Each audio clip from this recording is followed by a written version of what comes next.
Khilafah, sebuah institusi pemerintahan Islam yang berjalan sejak zaman para sahabat hingga tahun 1924. Ia merupakan sebuah simbol keagungan peradaban Islam selama hampir 1300 tahun. Setelah hampir seabad pasca keruntuhannya, kini ia kembali mencuat sebagai isu yang begitu hangat di tengah masyarakat. Belahan dunia timur dan barat membicarakannya, tak terkecuali di Indonesia.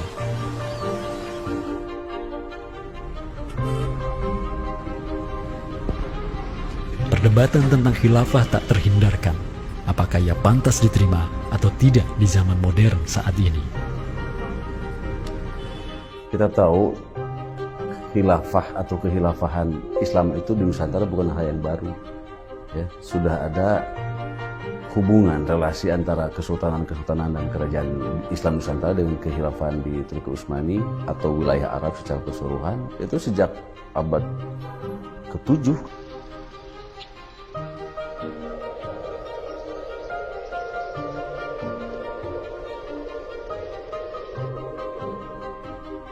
Sejarah khilafah yang panjang di pentas dunia telah memainkan debutnya di Nusantara.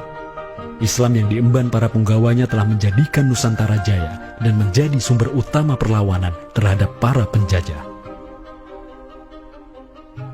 Inilah kisah tentang Nusantara dan jalinannya dengan sang negara adidaya. Inilah kisah tentang khilafah yang menjadikan rakyat Nusantara sebagai satu umat dengan Muslim sedunia. Inilah kisah tentang jejak khilafah di Nusantara.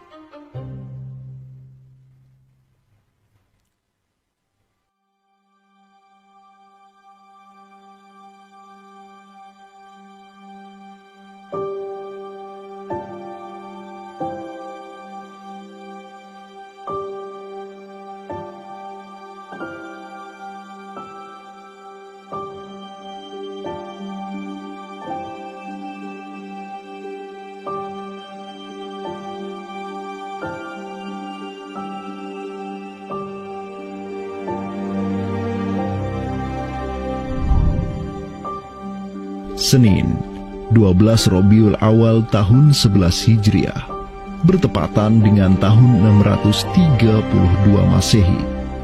Seluruh langit dunia dirundung mendung. Semua orang di Madinah menundukkan wajahnya, kosong pandangan seraya bercucuran air mata. Di pagi itu, kabar duka menyeruak ke seluruh negeri. Rasulullah Sallallahu Alaihi Wasallam wafat. Pada saat Rasulullah SAW wafat, Abu Bakar itu berkhutbah. Abu Bakar mengatakan begini, Ya ayyuhan nas, inna Muhammadan qad mata. Wala budda lihada dini man yakumu bihi. Kata Abu Bakar begitu. Wahai manusia, sesungguhnya Muhammad sudah wafat. Dan urusan agama ini harus ada yang mengurusnya. Setelah Abu Bakar menyampaikan demikian, para sahabat pun segera bersepakat untuk mencari dan memilih Khalifatul Rasulillah, seorang pengganti Nabi, untuk menjaga agama dan menjalankan urusan dunia. Mereka bahkan lebih menyegerakan urusan ini ketimbang menyegerakan pemakaman jasad Rasulullah SAW yang mulia, menandakan bahwa urusan kepemimpinan untuk kaum muslimin pasca wafatnya Nabi merupakan perkara yang amat mendesak. Karena itu Sayyidina Umar juga mengatakan, La islama illa bil jamaah, wala jama'atan illa bil imarah, wala imaratan illa bit ta'ah. Umar juga memahami sebagaimana yang dipahami oleh Abu Bakar. Islam ini tidak akan kuat kecuali dengan adanya jamaah, dengan adanya persatuan. Dan tidak mungkin umat ini bisa bersatu kecuali dengan adanya imarah, adanya khilafah, adanya kepemimpinan. Dan tidak mungkin adanya imarah kecuali dengan adanya ketaatan. Jadi para sahabat itu paham itu. Kemudian para sahabat itu juga menjalankan apa yang diperintahkan Nabi dalam hadis yang lain. Apa kata Rasulullah? Alaikum bisunnati. Kalian harus pegang teguh sunnahku. Wa sunnatil khulafa'ir rasyidin al-mahdiyyin min ba'di. Dan sunnah para khalifah rasyidin al-mahdiyyin min ba'di, mendapatkan petunjuk setelahku. Kemudian Nabi mengatakan, addu alaiha bin nawajidi. Kalian harus gigit sunnah itu dengan menggunakan gigi geram dan jangan dilepaskan. Sunnah yang ditinggalkan oleh para khulafaur rasyidin itu apa? Pertanyaannya begitu. Jawabannya tidak lain adalah khilafah itu, sistem khilafah itu. Maka di Saqifah Bani Sa'idah bersepakatlah kaum muslimin untuk memilih Abu Bakar sebagai khalifah pertama untuk mengatur negara mereka yang disebut sebagai khilafah Islamiyah. Negara khilafah di bawah kepemimpinan Abu Bakar dan khalifah-khalifah setelahnya, Umar bin Khattab, Utsman bin Affan, dan Ali bin Abi Thalib, cepat sekali berkembang. Mereka memperluas wilayah khilafah hingga mendobrak dua negara adidaya saat itu, Kekaisaran Persia dan Imperium Romawi. Semua aktivitas ekspansi tersebut merupakan realisasi kebijakan politik luar negeri khilafah Islamiyah, dakwah, dan jihad.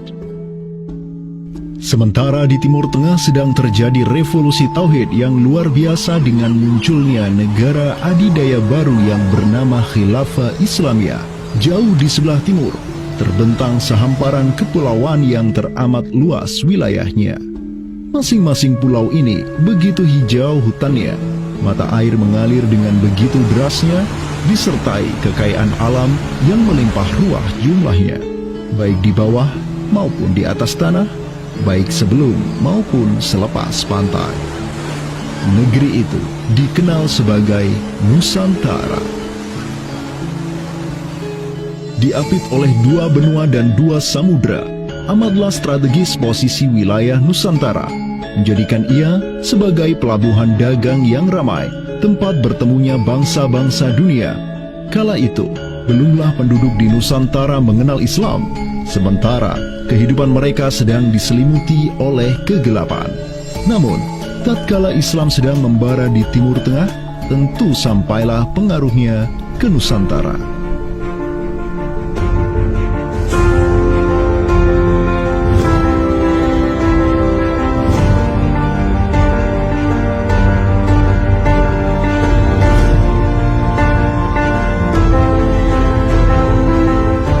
Saya ingin mengutip apa yang pernah dinyatakan oleh Buya Hamka ya di dalam buku beliau dari Perbendaharaan Lama, termasuk juga buku beliau yang judulnya Sejarah Umat Islam, yang beliau menyatakan bahwa sesungguhnya teori yang kita tahu bahwa Islam masuk ke Nusantara itu berasal dari Gujarat pada abad ke-12 sampai 15 Masehi, itu sebetulnya tidaklah tepat sepenuhnya. Karena apa? Karena Buya Hamka memiliki pandangan ataupun penjelasan terkait dengan kapan sesungguhnya Islam masuk ke Nusantara, ke Indonesia. Beliau menyatakan bahwa Islam masuk ke Nusantara itu jauh sebelum teori Gujarat.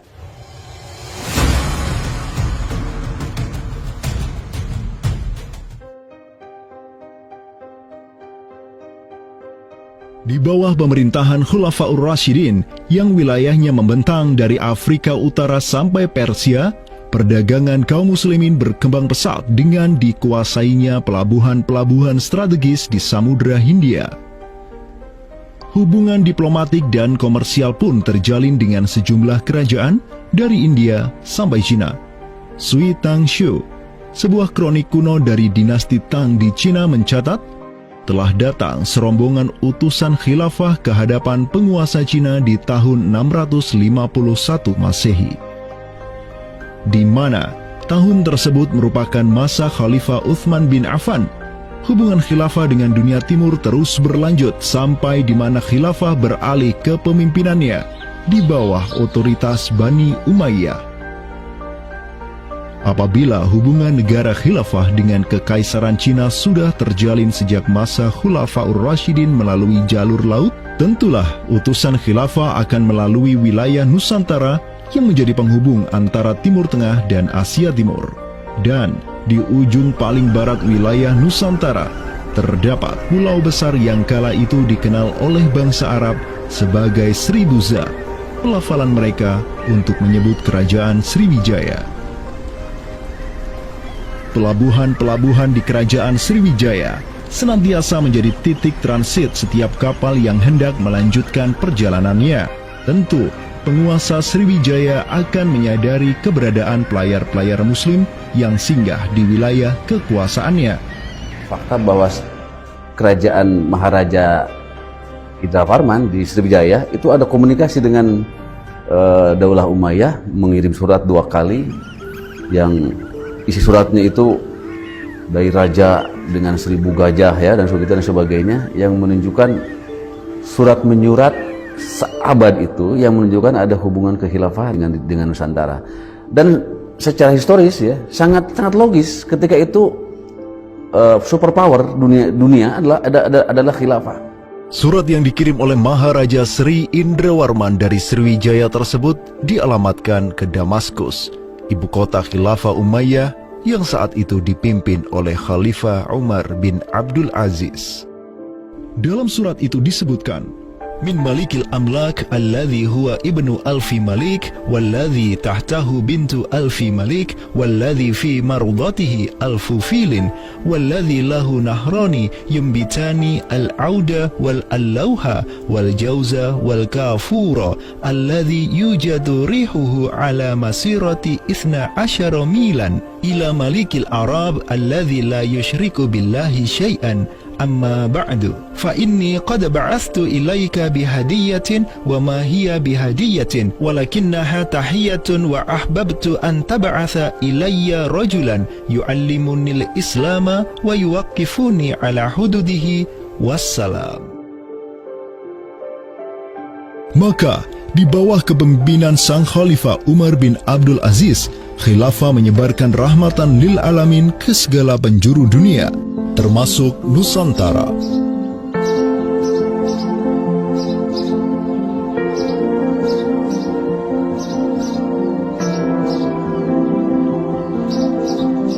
Seperti sekarang Amerika atau Eropa kan ada hubungan dengan semua negara karena dominasi politik, ekonomi mereka, budaya dan sebagainya. Saat itu penguasa dunia atau superpower adalah dunia Islam, institusi politiknya khilafah, maka sangat logis kalau ada relasi dengan berbagai semua negara.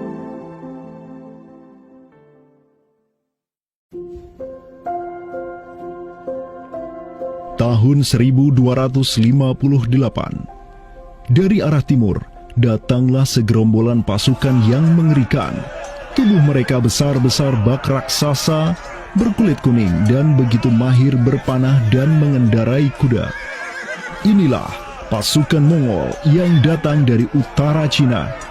Khalifah Al-Musta'sim itu dibunuh oleh Hulagu Khan, ya, pemimpin tentara Mongol. Kemudian pasca penaklukan Baghdad, itu Baghdad menjadi kota kosong, ya. Penduduknya dibantai, khalifah dibunuh, ya. Kotanya dibakar, perpustakaannya dihancurkan, wah pokoknya kacau sekali lah. Nah, tapi ternyata banyak keluarga Abbasiyah, ya, dinasti Bani Abbasiyah yang dia itu selamat dari pembantaian orang-orang Mongol, dan mereka itu akhirnya berdiaspora, mengungsi, ya. Ada yang berdiaspora, ada yang mengungsi ke Hijaz, ada yang mengungsi ke daerah Najd, ya, ada yang mengungsi ke daerah Mesir. Ada satu keturunan Abbasiyah, Bani Abbasiyah, yang dia itu mengungsi sampai ke Aceh, gitu. Dimana Aceh itu dulu, ya, negara yang berkuasa di sana adalah Samudra Pasai.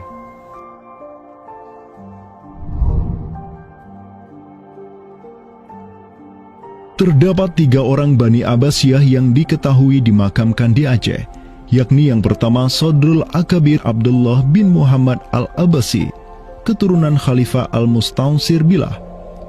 Kedua, istrinya Siti Rahiman binti Malikul Mu'azzam, dan ketiga, anaknya Sodrul Akabir Yusuf bin Abdullah Al-Abbasi.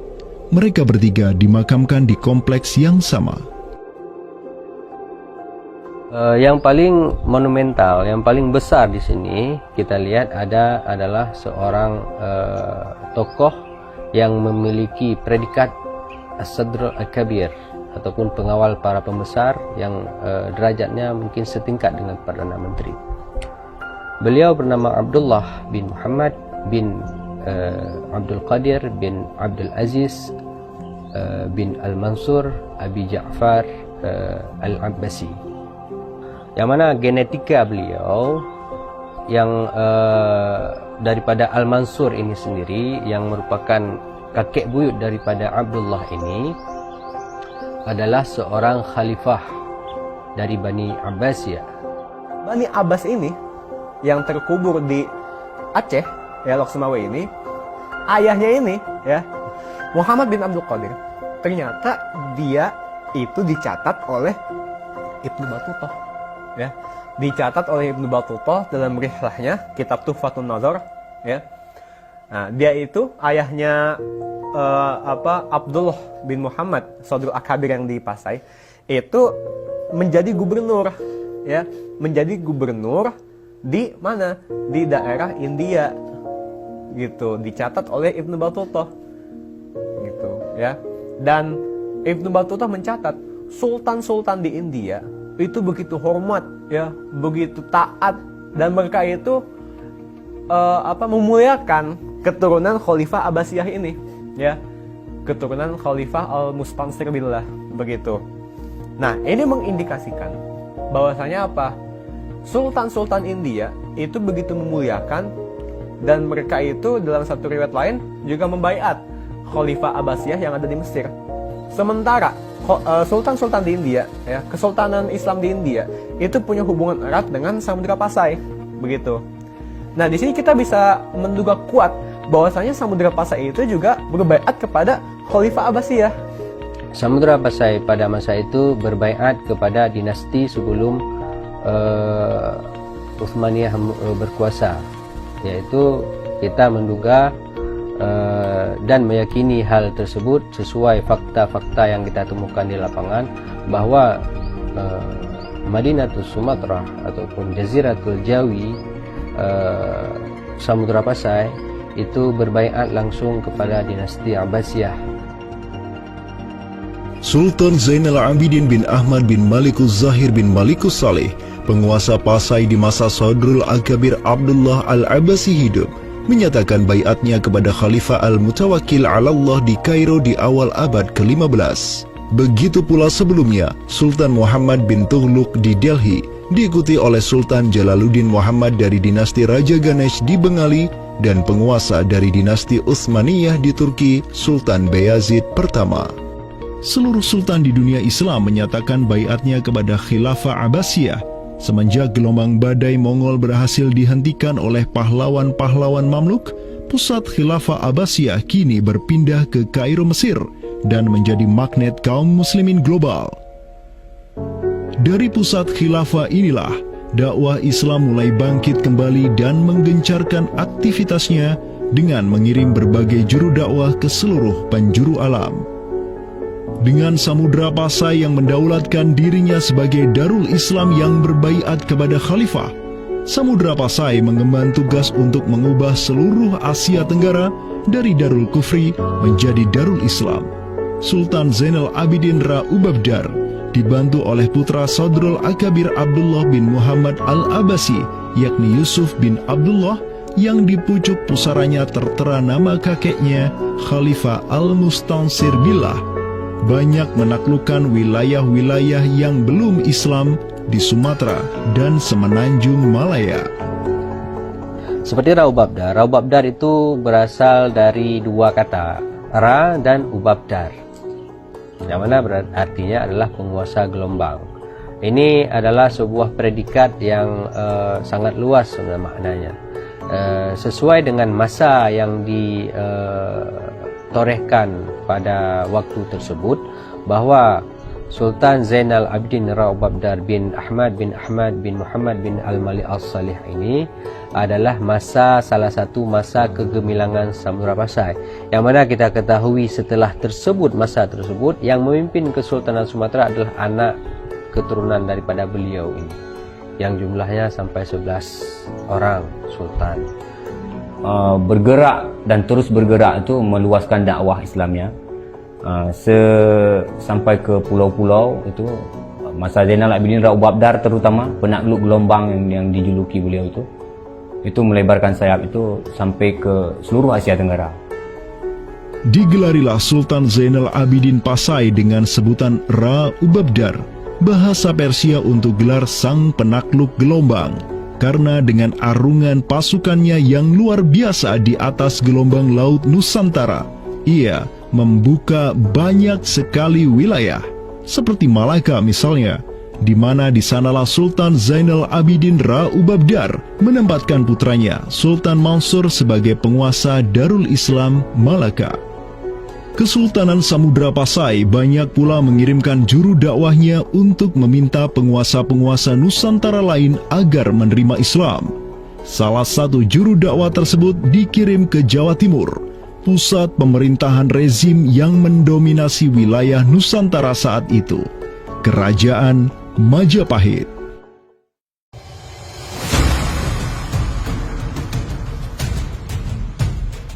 Gresik, Jawa Timur. Di kota yang hanya berjarak 60 km dari Trowulan, ibu kota Kerajaan Majapahit, terbaring jasad mulia di atas pusara marmer yang begitu indah. Inilah kubur seseorang yang menginisiasi tegaknya Islam di tanah Jawa, Maulana Malik Ibrahim, yang kemudian dikenal sebagai Sunan Gresik. Malik Ibrahim adalah seorang yang berkedudukan tinggi di lingkaran kuasa Samudra Pasai, terlihat dari gelarnya yang bertajuk Umdatus Salatin wal Wuzara, pondasi para sultan dan wazir, di mana gelar tersebut adalah gelar untuk wakil Sultan Samudra Pasai, sebagaimana yang dicatat oleh Ibnu Battuta. Gelarnya yang lain seperti Burhanud Daulah Waddin, penerang negara dan agama, adalah gelar yang disematkan kepadanya selayaknya gelar-gelar yang diberikan Khilafah Abbasiyah kepada pejabat-pejabat penting daulah, sebuah gelar yang begitu politis sekaligus agamis.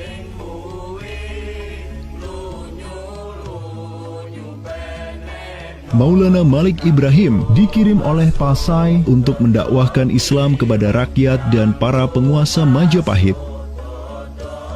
Banyak orang-orang dari kesultanan ini, Kesultanan Samudra Pasai, yang itu berbaiat langsung ke khalifah, itu mengirim orang-orang atau orang-orang Pasai itu banyak bermigrasi ke daerah-daerah lain di Nusantara.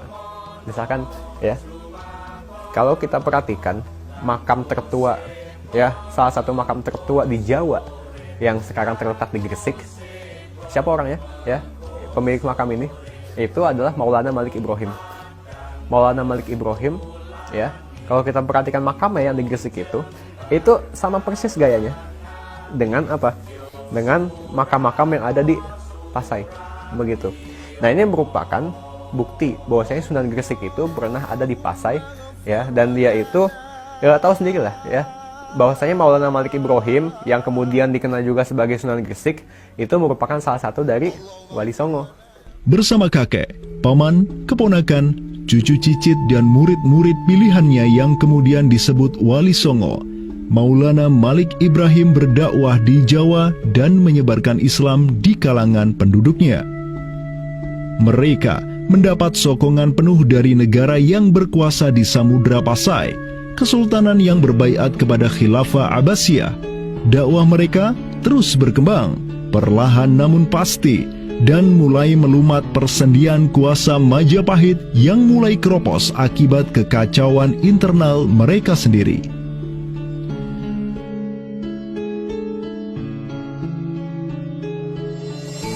Para Wali Songo juga dihormati karena sebagian besar dari mereka menyandang status sebagai keturunan Nabi melalui jalur Husain bin Abi Thalib yang terus turun-temurun kepada Muhammad Sahib Marbal, turun lagi ke Alawi sampai ke Imam Jamaluddin Al-Husaini yang dikenal juga sebagai Syekh Maulana Jumadil Kubra, yang dari dialah para Wali Songo lahir sebagai anak-anaknya.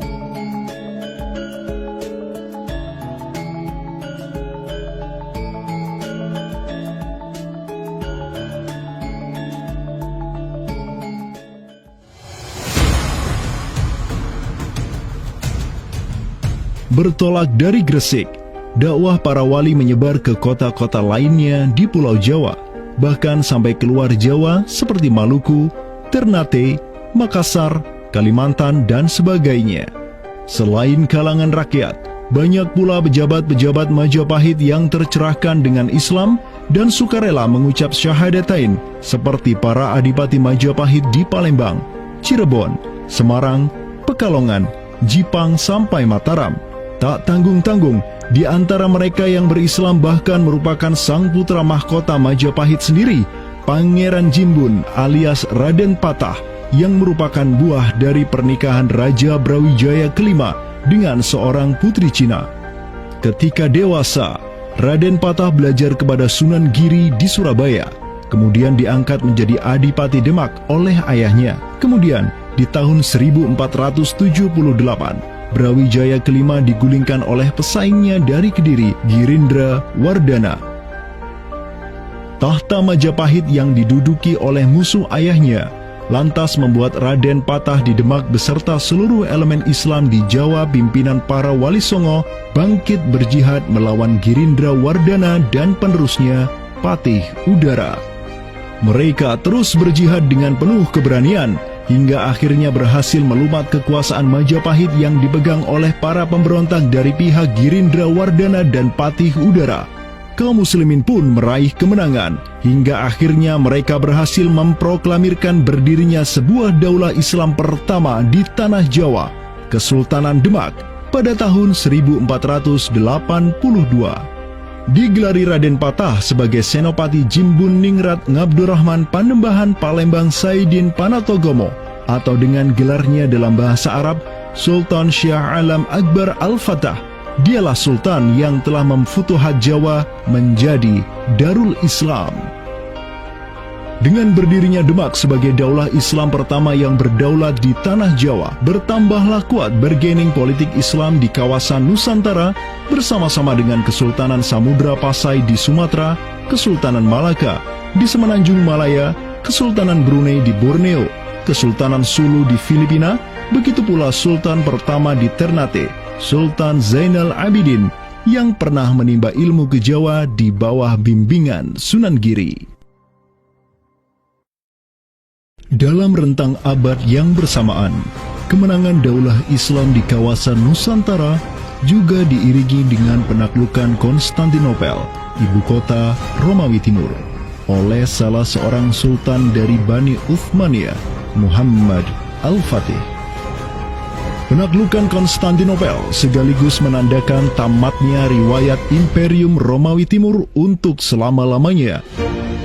Penaklukan Konstantinopel pada tahun 1453 oleh Muhammad Al-Fatih, sang Sultanur Rum, merupakan realisasi dari janji yang telah terucap ratusan tahun sebelumnya oleh lisan mulia sang Sayyidul Mustafa, Rasulullah Muhammad Sallallahu Alaihi Wasallam. Sungguh, Konstantinopel akan benar-benar ditaklukkan.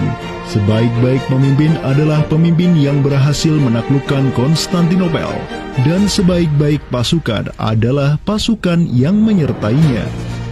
Dengan dikdayanya kuasa Islam di tanah Rum, menjadikan para penguasa Uthmaniyah mempunyai citra istimewa di kalangan rakyat Nusantara.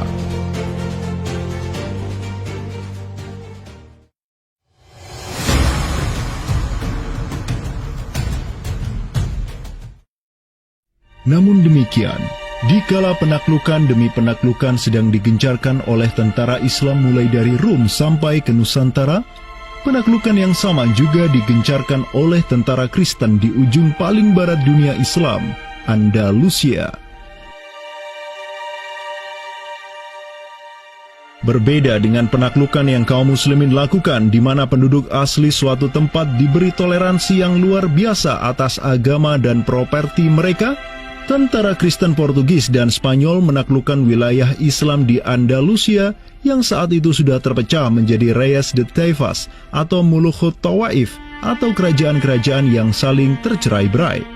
1492, kekuasaan Islam terakhir di Andalusia, Granada, berhasil ditaklukkan oleh suami istri yang menjadi penguasa Spanyol, Fernando de Aragon dan Isabella de Castilla. Penaklukan kembali wilayah Andalusia menjadi negara Kristen yang mereka sebut Reconquista telah menyebabkan populasi kaum muslimin di sana tersapu bersih, entah karena diusir, dimurtadkan, atau dibunuh.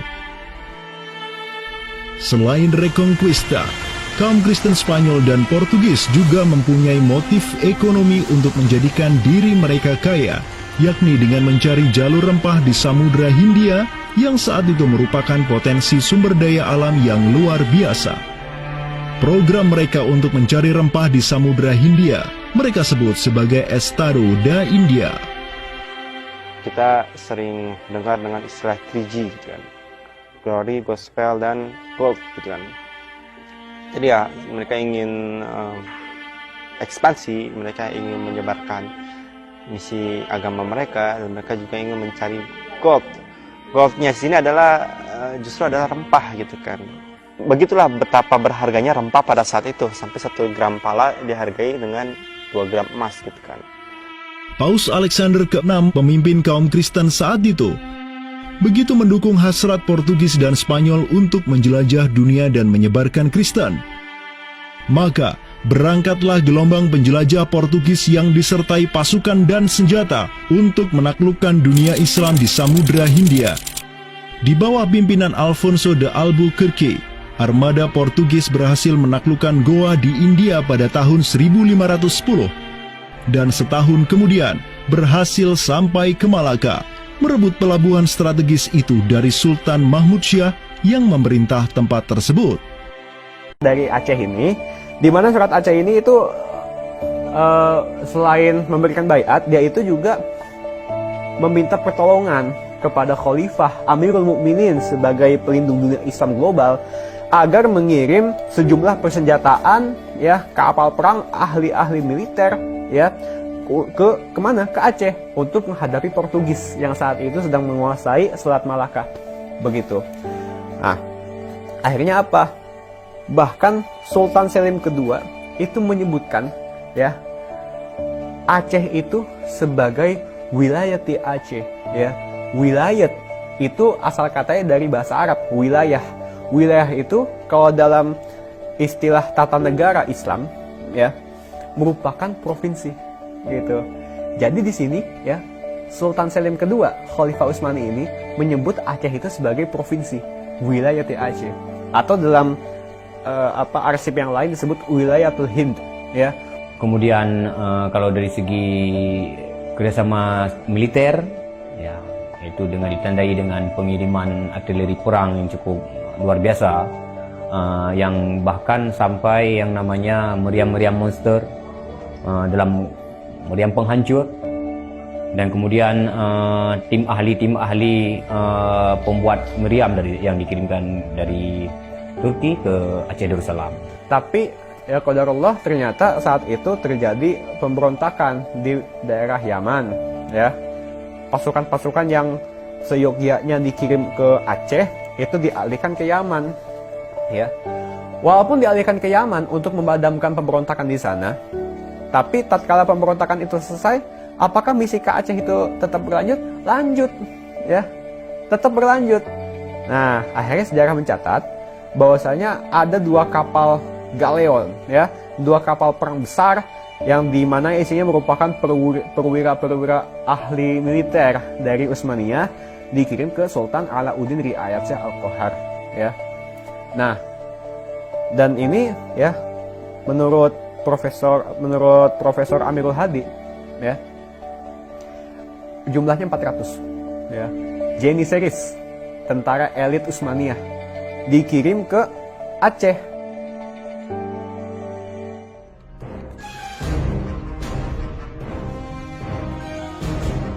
Selama masa Sultan Alauddin Riayat Shah Al-Qahar, Aceh melancarkan serangan besar-besaran ke Malaka demi menghancurkan Portugis. Serangan-serangan itu dilaksanakan pada tahun 1537, 1564, dan 1568. Pada serangan yang ketiga di tahun 1568, armada raksasa berkekuatan 15.000 Ghazi Aceh, 400 Janissaries dari Khilafah Utsmaniyah, dan 200 meriam monster karya para ahli senjata Utsmaniyah berangkat ke Malaka yang dikomando langsung oleh Sultan Alauddin Riayat Shah Al-Qahar. Portugis yang bercokol di Malaka benar-benar kewalahan dan hancur berantakan ketika diserang bertubi-tubi oleh pasukan Aceh.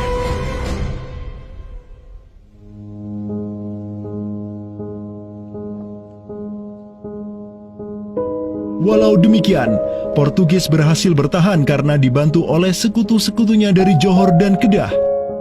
Banyak korban yang berjatuhan baik dari pihak Aceh maupun pihak Portugis. Begitu pula ada beberapa Janissaris Uthmaniyah yang turut gugur dalam jihadnya di kawasan Nusantara ini. Ada satu daerah di kawasan Bandar Aceh ini, Bandar Aceh Darussalam itu Kampung Bitai. Itu tempat para tentara-tentara Turki syahid. Kemudian dimakamkan di Bitai.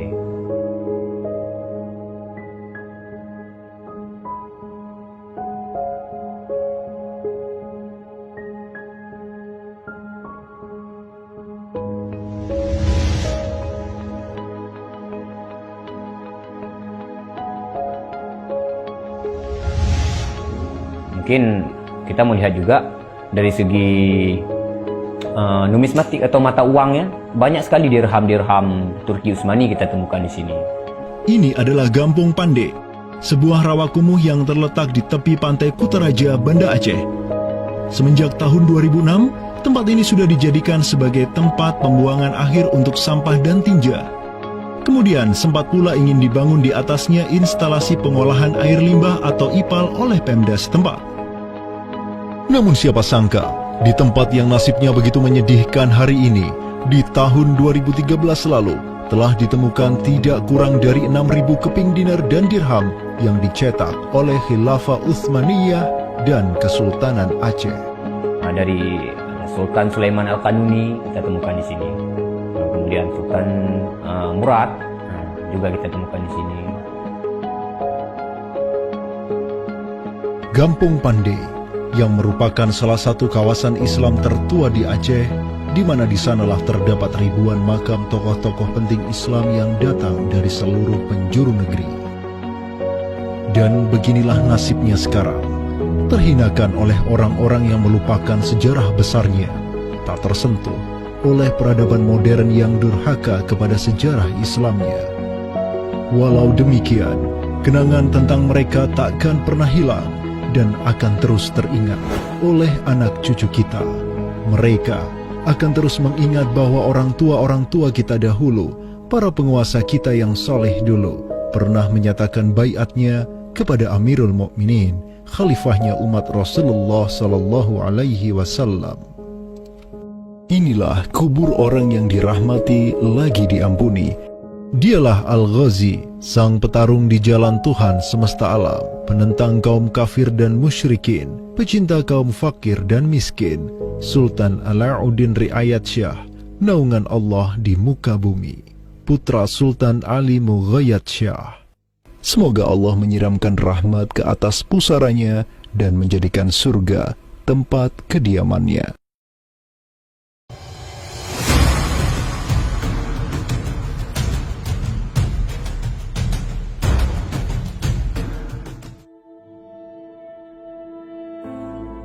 Seiring angin Katulistiwa yang terus merayu, gelora Islam juga terus melaju dari Aceh, Jawa, dan terus menyusur ke arah timur sampai ke Jaziratul Muluk, Kepulauan Raja-Raja. Di Maluku, yang juga dikenal sebagai Kepulauan Rempah-Rempah, ada begitu banyak raja yang berkuasa di masing-masing pulaunya. Namun, semenjak Zainal Abidin, penguasa Ternate yang masuk Islam dan belajar kepada Sunan Giri di Jawa, Ternate langsung memproklamirkan dirinya sebagai negara Islam. Langkah politis Sultan Ternate ini pun secara cepat diikuti oleh penguasa-penguasa lain di Maluku, sehingga negeri dengan ratusan pulau ini menjadi sebuah darul Islam. Tatkala Portugis menaklukkan Malaka, sang jenderal Portugis Alfonso de Albuquerque mengirim 3 kapal di bawah pimpinan Francisco de Serau. Mereka berhasil mencapai Maluku, kemudian berbasis di Pulau Ambon, Banda, dan Seram. Saat itu, para penguasa Islam di Maluku terutama Ternate dan Tidore menyambut baik kedatangan Portugis. Namun seiring waktu berjalan, kemudahan fasilitas yang diberikan para penguasa Maluku membuat kaum Portugis lupa diri. Mereka secara masif memonopoli perdagangan rempah dan memurtadkan kaum muslim. tatkala salah seorang penguasa Ternate Sultan Hairun Jamil mulai menggugat kelakuan lalin Portugis, Sultan Hairun pun dibunuh secara keji oleh gubernur Portugis di Maluku, Diego Lopes de Mesquita, pada Februari 1570. Pasca tragedi tersebut, tahta Kesultanan Ternate dipimpin Sultan Babullah Datuk Syah bin Hairun, seorang sultan yang segera menjadi ancaman mematikan bagi kedudukan Portugis di Maluku. Dengan pasukan laut raksasanya, Sultan Babullah menyerbu setiap benteng Portugis yang ada di Maluku. Segala kapal dan bala bantuan yang hendak dikirim untuk Portugis dari Goa dan Malaka diblokade oleh pasukan Babullah. Persenjataan kaum muslim Maluku pun cukup membuat Portugis gemetaran. Karena selain menggunakan panah, tombak dan pedang, Sultan Babullah juga menggunakan meriam monster hasil buah tangan Janissaris Utsmaniyah. Sultan Babullah itu mempekerjakan sekitar 20 ahli militer dari Khilafah Utsmaniyah. Gitu. Nah, orang-orang Utsmaniyah ini ahli militer dan mereka itu ahli juga persenjataan. Pasukan-pasukan persenjataan itu diproduksi oleh orang-orang Utsmani ini dan mereka itu mengajarkan kepada orang-orang Maluku, pasukan Sultan Babullah, untuk membuat senjata. 20 orang Utsmaniyah ini merupakan sebuah tim ahli senjata yang menjadi bagian dari pasukan Khilafah Utsmaniyah yang dikirim Khalifah Selim II kepada Sultan Alauddin Riayat Shah Al-Qahar di Aceh. Dengan pengalaman yang mereka dapatkan setelah membantu Sultan Aceh berjihad melawan Portugis di Malaka, 20 Janissaris ini melanjutkan perjalanan mereka dari Aceh menuju Ternate. Peperangan dan pengepungan pasukan Babullah untuk menyerang Portugis yang bersembunyi di benteng-benteng mereka terus berjalan selama 5 tahun, dari tahun 1570 sampai tahun 1575. Akibat pengepungan tersebut, kaum Portugis amat menderita dengan kelaparan, sampai-sampai mereka memakan anjing, tikus, sampai cicak demi bertahan hidup. Hingga akhirnya pada 27 Desember 1575, Portugis mengibarkan bendera putih. Mereka pergi dari Maluku untuk selama-lamanya dengan rasa malu yang tiada terperi. Sultan Babullah yang terus berkuasa sampai tahun 1583 terus mengekspansi banyak wilayah di timur Nusantara untuk menjadi Darul Islam. Raja Makassar, Karaeng Bonto Langkasa, berhasil Babullah Islamkan sehingga Makassar menjadi Darul Islam. Begitu pula dengan Luwuk, Banggai, Mindanao, Nusa Tenggara, Aru, Halmahera, Jailolo, Bacan, hingga Papua. Semuanya tunduk kepada Sultan Babullah sehingga ia dijuluki sebagai penguasa 92 pulau. Dengan prestasi yang demikian luar biasa, tentu Babullah tidak berdiri sendiri. Ada ikatan solidaritas dengan sultan-sultan Aceh, Jawa, sampai Filipina. Ikatan sebagai satu umat. Ikatan dengan satu akidah, akidah Islam. Ikatan dengan satu semangat, semangat jihad. Dan ikatan dengan satu kepemimpinan, karena seluruh sultan di Nusantara tunduk dan begitu hormat pada Khilafah Utsmaniyah.